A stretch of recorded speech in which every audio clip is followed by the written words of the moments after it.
ولا يهمك يا شاكر، ولا يهمك. قول يا رب، اللي بيقول يا رب يا ابني ما بيتظلمش ولا بيتضام.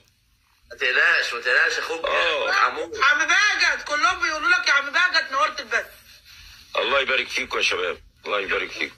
قول له ضيف عم باجت وروح اتفرج عليه بالليل.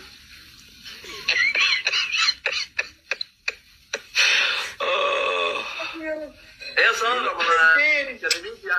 لا اخباركم ايه يا شباب؟ حاجه كده تتكلم. الحمد لله. ساره سيبها دلوقتي.